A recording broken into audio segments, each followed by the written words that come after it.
Are you fed up every time you go out to photograph birds? You come home, get your photos on the computer, and you've got a bunch of blurry photos?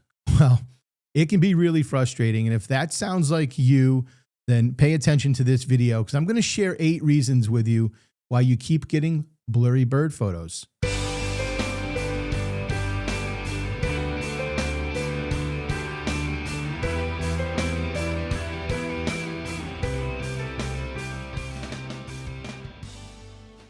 Hey everyone, welcome into Magnolia Photography SC. I'm Jeff House and I'm a wildlife photographer in Charleston, South Carolina. Hey, before we jump into today's video on the 8 reasons why you're getting blurry bird photos, I want to kind of make a little bit of an assumption for today's video. And that is, we're not talking about capturing bird photos today where there is any kind of motion involved, right? We're not creating those dynamic looking images. We're not even creating those images where we have really good focus on the eye, but maybe the wingtips are in motion or something along those lines. We're talking about really freezing the action here today. So let's jump in and talk about the 8 reasons why you're getting blurry photos. And the number one thing that we're going to talk about today is just having a shutter speed that's not appropriate for the situation. And this is probably one of the biggest reasons why people get blurry bird photos. You probably heard something somewhere, right? Maybe on YouTube, maybe you read something online. Maybe you have a friend or a family member who, is into photography and they're kind of your family expert. And they have all sorts of photography advice on how to photograph wildlife, right? Because they heard something somewhere. And so someone gives you these tips and you go out and they don't work, right? Because you're not using the right settings. They might say, well, if you're photographing birds in flight, you need a shutter speed of at least 1/1000. So maybe you go out, get your settings all ready to go, and blurry photo after blurry photo. So make sure that your shutter speed is appropriate. And generally speaking, when we are talking about birds in flight, just as a general rule, again, nothing is hard and fast here, right? This can change one way or the other depending on the exact situation. But as a general rule, when you're photographing birds in flight, 1/2000 is generally a good starting point to ensure that we're going to freeze the action. Now, one big mistake that kind of goes hand in hand with this that I see photographers make all the time is they try to photograph birds of different species and different sizes in the same way. So you might be out there photographing a great blue heron, which if you're familiar with them, and I'll bet most people are, it's a big bird, right? Real big bird, but they tend to fly very slowly, very deliberately, right? The wing beats are really long and drawn out. And so you can get away with slower shutter speeds when you're photographing them because 1, of their size, and 2, because their movements tend to be slower in nature. But if you're photographing something like a belted kingfisher, well, now we're talking about a pretty small bird who flies very rapidly, and they also make a lot of erratic movements when they're flying. So getting them in focus can be much more difficult, not only just from a tracking standpoint, but from a shutter speed standpoint. We're not going to be able to use the same shutter speed that we used to photograph that great blue heron. We're going to need something much faster. And when we start getting into something like this, then I recommend that you are using a shutter speed that's at least 1/2500 or even 1/3200. And that will kind of ensure that we get those pictures with good, sharp focus and the action is frozen. One thing that I see people underestimate as well is, okay, we know we talked a little bit about the size of a bird. We've talked a little bit about whether they're bigger or smaller and how, what their behavior is when they're flying. But one thing is, what happens when we get to those birds that are still a little bit bigger, but maybe they have a little something special about them that requires a faster shutter speed. And when I think of this type of bird, what I'm thinking is birds like a double-crested cormorant. And they're kind of similar to what an anhinga looks like, in case you're not familiar with them. But again, they're a medium-sized bird. I would compare them to the size of like a mallard duck, although I would say it's fair to say they're a little bit larger than a mallard duck as far as their overall body size. And so you might be thinking, okay, that's a medium-sized bird. I've seen ducks fly before. But a lot of ducks have very fast wing speed. And that is the case with this double-crested cormorant. So it's very easy to kind of think, oh, it's a pretty decent sized bird. I can probably go with maybe a little slower shutter speed here. But be careful, you're likely to get motion blur from the wings that are beating really, really rapidly. So you're going to have to make sure that you're keeping an eye on these things and paying attention to these types of behaviors and qualities that come with the different species of birds if you're really looking to get that frozen in action moment. The second reason that you're getting blurry bird photos is because of camera shake. Now, I should have kind of said this at the beginning of the video, but one other assumption we're going to make today is that we are not putting our camera and lenses on a tripod or a monopod. We are hand holding these shots. Okay, so that's really what we're focusing here today. But when it comes to number two, we're talking about camera shake. So we're talking about shutter speeds that just become too slow for us to really hand hold and get sharp photos. Well, let's talk about some general rules that we should follow to make sure that we're using kind of the best practices when it comes to hand holding. And the first one is the reciprocal rule. And what this reciprocal rule states is that whatever the longest focal length is on our camera lens, right, we should be using a shutter speed that is at least that fast. So if we're out using one of our wildlife lenses and the longest focal length is 600 millimeters, well, then our shutter speed should also be 1/600 or faster. That is a good rule of thumb to ensure that we're able to freeze the action. Now, I will add one thing on this, and this is where I think a lot of people go wrong. If you are photographing birds using a high megapixel camera, and when I say high megapixel, I'm talking about 45 megapixels or higher, right? 50, 61, whatever the case may be.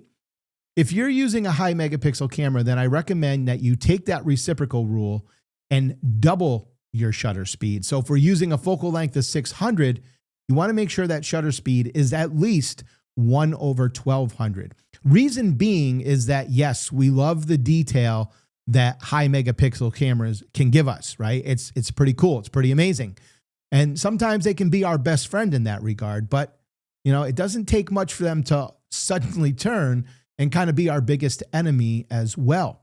If we have a little bit of camera shake while we're using a high megapixel camera because our shutter speed is just a little bit too slow, the high megapixel camera is going to magnify any of those mistakes that we make. So we got to be really cautious and really aware of our shutter speed and what's going on with camera shake. Number 3, autofocusing systems. What are you using for autofocusing on your camera? It's amazing how many people I see or have seen over the years trying to photograph action, whether it's someone running, whether it's a bird flying or sports, whatever, doesn't matter. Anything with action in it. How many times I see photographers trying to photograph that using a single shot autofocus. Single shot autofocus is wonderful if you're taking a portrait of someone because they're not moving, right? You put the point on their eye, you depress your shutter halfway down, it locks focus, and then you fully depress it and it takes the picture. They're not moving, right? So you don't have to worry about your focus going out of skew. But if you're photographing anything moving, yeah, you might be able to lock focus for a brief second, but keep in mind that a moving object stays in motion, right? And it's not going to take long for them to be out of that focusing range, and you're just going to get blurry photos. So it's essential when doing bird photography that you are using your continuous autofocusing system to make sure that you can track birds as they're flying across the scene.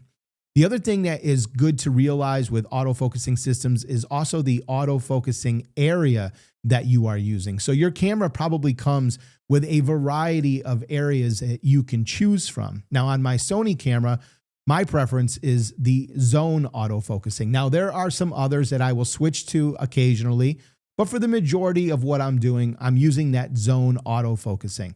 I have tried and experimented with the different autofocusing areas on my camera, and I have come to the conclusion that I am getting the best hit rate for in-focus images with this particular mode.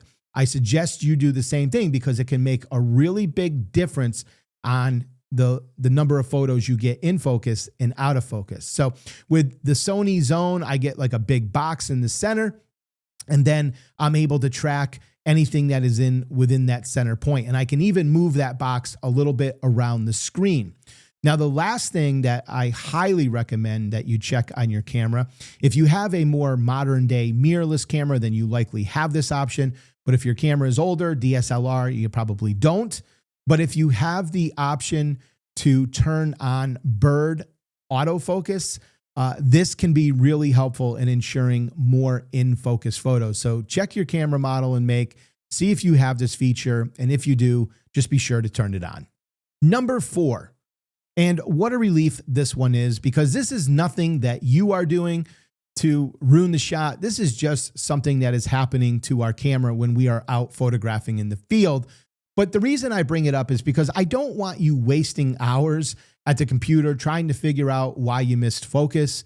We just need to understand that, yes, the cameras that we are using today are amazing pieces of technology, but they're not perfect. And sometimes when we are out in the field, we will swear on our lives that we locked focus on our subject. And yet when we get back to the computer and the photo's blurry, we're going, what the hell happened? I know I had focus, but sometimes there's just things in the foreground or background that kind of fool our camera. They trick our camera, and all of a sudden our camera, for some reason, pulls focus on that distracting item, and it causes our subject to be out of focus. So that will happen. Just chalk it up to a missed shot and don't worry about spending too much time trying to figure out why it happened. It just happens sometimes, but just let it go and move on. Number 5 is depth of field. Now, for many of us, we're using wildlife lenses that have zoom ranges of 150 to 600 or 200 to 600. And generally speaking, the lenses that are falling within that range have a variable aperture, and we're typically using apertures that range between f5.6 and f8.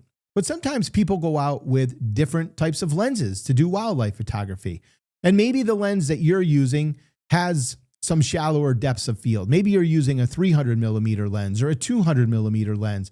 And maybe you have an aperture that goes as wide as f2.8. If you're going to use those wide apertures, and I know it's tempting because every professional photographer, or a lot of photographers out there, will tell you, you need to obliterate your background, right? You need to make it completely blurry because only professional photographers, know how to do this. And this is a trick that us professionals use. And if you want to be considered a photographer worth anything, this is what you need to do. Well, that's a lot of nonsense. And don't be drawn in by these ridiculous statements. You can blur backgrounds. There's a lot of different ways to blur backgrounds, but you need to be careful about using apertures that create a very shallow depth of field. Because when we're photographing birds, especially moving birds, flying birds, it's very easy for them to change the distance that they are from wherever they're in space to our camera, right? That's how our camera is getting focus. If the distance the bird is to our camera changes and we're using a very shallow depth of field, we're going to get blurry images. That's just the way it goes. And quite honestly, it doesn't matter how much you blur the background if your subject is out of focus, right? You're going to hate that photo.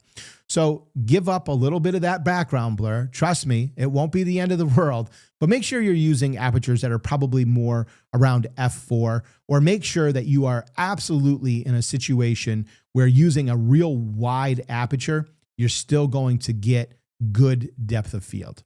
Number 6. Oh boy, this one is going to create controversy. I just know it, but it's poor lighting. But more importantly, what we're talking about when we're in situations of poor lighting is the fact that too many photographers are afraid to use higher ISOs, because we are in a time where photographers are still teaching and still believe the old school thoughts of ISO. And that is, the higher your ISO goes, the noisier your images get. Guys, this is not true. This is simply not true. And I have done several videos on ISO, and I recommend that you check them out if you haven't already. But in those videos, I will show to you that two pictures with the exact same ISO, doesn't matter what the value is, two pictures with the same ISO will have the exact same noise value if we have the same settings. But what happens if we change one of the settings? What happens if we change our shutter speed or we change our aperture? And in that change, we are allowing more light into the camera. Well, suddenly we are going to get two of the same ISOs with different noise profiles. Well, how can that be? If ISO determines noise, if you use ISO 200 with every image should have the same noise profile, should it not? Well, I'm going to show you and prove to you that it does not. Because what controls the noise in our images is the amount of light that's coming into the camera. So when we have a lack of light, if we're not changing our shutter speed or our aperture to allow a lot more light into the camera, we're going to get noisier images. I can even show you, and I do show you in those videos, how you can use a low ISO and a high ISO, and the noise level in the images will be exactly the same. Well, that can't be possible if ISO controls noise, can it? High ISO would always produce more noise in the image. Well, that's not true. It all depends on our shutter speed and aperture settings and how much light we're letting into the camera. We need to get this into our heads because it can really change what we do out in the field. Now, of course, wildlife photography, this is where the rub comes in. This is where the difficulty comes in. We can use a high ISO. We can have our camera on a tripod, but just because we have all those things going on, it doesn't mean that we can use a slower shutter speed to allow more light into the camera, does it? Right? The bird might be flying. The bird might be moving. And if we use that slower shutter speed, we're going to get a blurry photo. So sometimes we just kind of have to bite the bullet, use a higher ISO, but more importantly, we're going to use faster shutter speeds and apertures to make sure that we're able to freeze the action. Now, of course, that's going to produce some more noise in our image. But guys, this is why we have products like DxO Photolab, right? The pure raw. And this is why we have Topaz AI for their noise reduction software and Lightroom Classic. This is why we have those products, right? These products are designed to help us manage the noise in our images, and they do a fantastic job. So when you're in poor lighting, don't be afraid to use those higher ISOs. Number 7, poor technique using long focal lengths. Hey, if you're just starting out with wildlife and you've really never used a long lens before, a 600 millimeter lens, it's going to be a challenge for you. There's no doubt, but don't worry about it. It's pretty much a challenge for everyone who uses these long lenses for the first time. It's not easy. And even experienced photographers every once in a while will struggle with finding their subject in the frame. If you've never photographed or tried to get something in your frame at 600 millimeters, you're in for a treat because it's very, very difficult. So one of the things that I know faces many newer photographers is when you're first doing wildlife photography, everything seems to be moving at 1,000,000 miles an hour, right? Everything seems to be happening so fast. And you just feel like you can't do certain things or take certain actions because you feel like you're going to miss the shot. But trust me, try to slow things down a little bit. A great way of getting things into the frame when you're using these longer lenses is to back off the focal length. Zoom back to 200 or 300 millimeters. Gather your subject in your frame, then zoom in as you continue to track them. That is going to lead to a lot more photos being in focus. I see so many people struggle at 600 millimeters to get the bird in the frame. And what they're doing, they're all erratic and herky-jerky with the lens trying to get it. And then they catch a glimpse and they fire off a bunch of shots. And later on, they get back to the computer and everything is out of focus. The bird's half in the frame, half out of the frame, right? They never were able to really get any kind of focus on the bird. So again, zoom back, get them in the frame, and then zoom in and continue to track them. You are going to find this 1,000 times easier when you're first learning than trying to get them at that 600 millimeters. And once you get a good feel for this, you will gradually start to be able to pick up the birds while you're zoomed in at 600 millimeters. Number 8, and this is one I've talked about to the point of exhaustion on this channel, but atmospheric conditions, man, this plays such a huge role in wildlife photography and especially bird photography. So many photographers go out and they don't really learn the art. They don't really focus on how important it is to try to get physically closer to the subject, right? They get a subject in, they zoom way in on their lens, right? They're right at the 600 millimeters and they don't care how far that subject is. They just think, you know what, I'm going to take the shot and I'll worry about it later on. I'll just crop the hell out of it and I'll bring that subject closer. And then they get it home and they're like really disappointed with the quality of the image. And they're like, what the hell's going on here, right? Like I had good focus. I mean, clearly there was some good things going on. Why does it look so awful? These atmospheric conditions can absolutely kill our photos. And distance, the more distance we add when we have these atmospheric conditions going on, the worse our photos are going to be. The more degrading will take place to our images. So we got to be really cautious about that. If we're out there and, maybe it was light rain or maybe the rain stopped, but it's still kind of misty out, right? That's an atmospheric condition. We got to really put a premium on figuring out a way to get closer to our subject. If it's foggy out, we got to figure out a way to get closer to our subject. Respectfully, of course, right? Let's keep that in mind. Anytime we're talking about getting closer to the subject, we got to do that respectfully. Heat haze, right? Hot summer day, humid day, right? We've all seen like a shot in the movies or we've been driving down the road and you can see the steam coming off the road, right? The air's like distorted, right? As that heat haze is coming up off the road from the heat. That happens when we're out there taking pictures, in wildlife. And we can't always see it visually with our eyes, but it's something that's happening. It's something that's impacting our pictures. So we got to be really cautious about those things, guys. When it's humid, when it's hot, right? When it's misty, foggy, all of these things going on, we really need to focus on doing a much better job of getting physically closer to our subjects. Now we know that wildlife photography presents a lot of challenges sometimes, and it's not always easy to get closer. Sometimes there's objects or situations going on that prevent us from doing that. If you're faced with that, then, it's either I'll take the picture and I'll see how it comes out, which is what I would recommend you do, because you never know. Maybe it'll come out better than you think. But, take the picture, but don't plan on it being a portfolio piece necessarily, right? Think about this. Think about, all right, well, what's this going to look like when I crop it? If it's not that good, I know it can be a hard pill to swallow sometimes because maybe you captured a really unique moment, or perhaps you captured a really unique species while you were out there and you're just dying to make this part of your portfolio. But sometimes we just got to throw pictures away and, live to fight another day. So just keep those things in mind. But those are the 8 reasons, guys, why you are getting blurry bird photos. Let me know if you found anything in today's show helpful. If you did, I would appreciate if you would give this video a thumbs up so that it gets pushed out to more people, more like-minded people like ourselves who just love talking about this stuff and love learning about this stuff. And don't forget, you can always head over to the show notes to, if you're interested in picking up like DxO Pure Raw 5 or DxO Photolab 8 for the noise reduction. I have a special link down there that'll take you to DxO.